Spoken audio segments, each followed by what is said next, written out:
the top order of Sri Lanka, but still, with his all-rounder skill, he's a player to watch out for. Yeah, certainly. West Indies going with a little bit more spin. What about Sri Lanka? They're unchanged. They got their three spinners line. Interesting two teams, that is, with Sri Lanka unchanged and West Indies going with two changes. Right.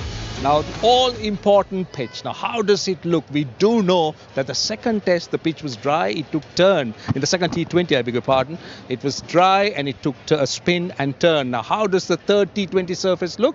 Tino Mavayo is out there. Well, the weather is absolutely glorious here in Dambulla. Not a cloud in the sky. The inclement weather that we've had over the last couple of days hasn't been here for the last 2 days. So conditions out in the middle are absolutely perfect. We've had two matches in the series. Both of those were played on this pitch, number 6. And we saw that when pace was taken off by the Sri Lankan bowlers in that second match, caused all sorts of problems for the West Indian batters. Let's go across now to pitch number 4, which is the one that we're playing on today. And when I take a look at it from face value, it looks very, very hard.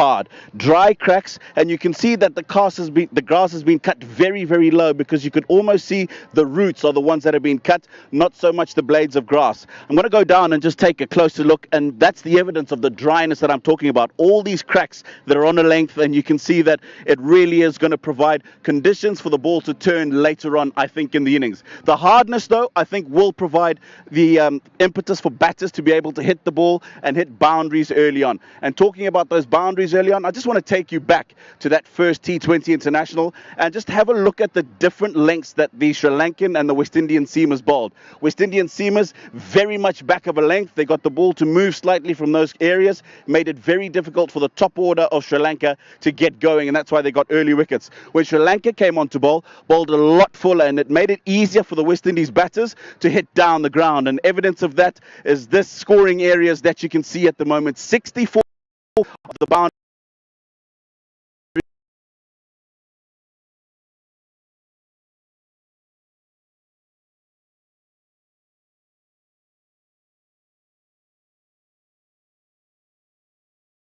And I think if the Sri Lankan seamers are a little bit full again, they might be in trouble. The West Indian batters would take them down the ground. 145, 150 is what Rovman Powell thinks is a good score on here. I think if you get that batting first, you'll have a very good chance to win this final game.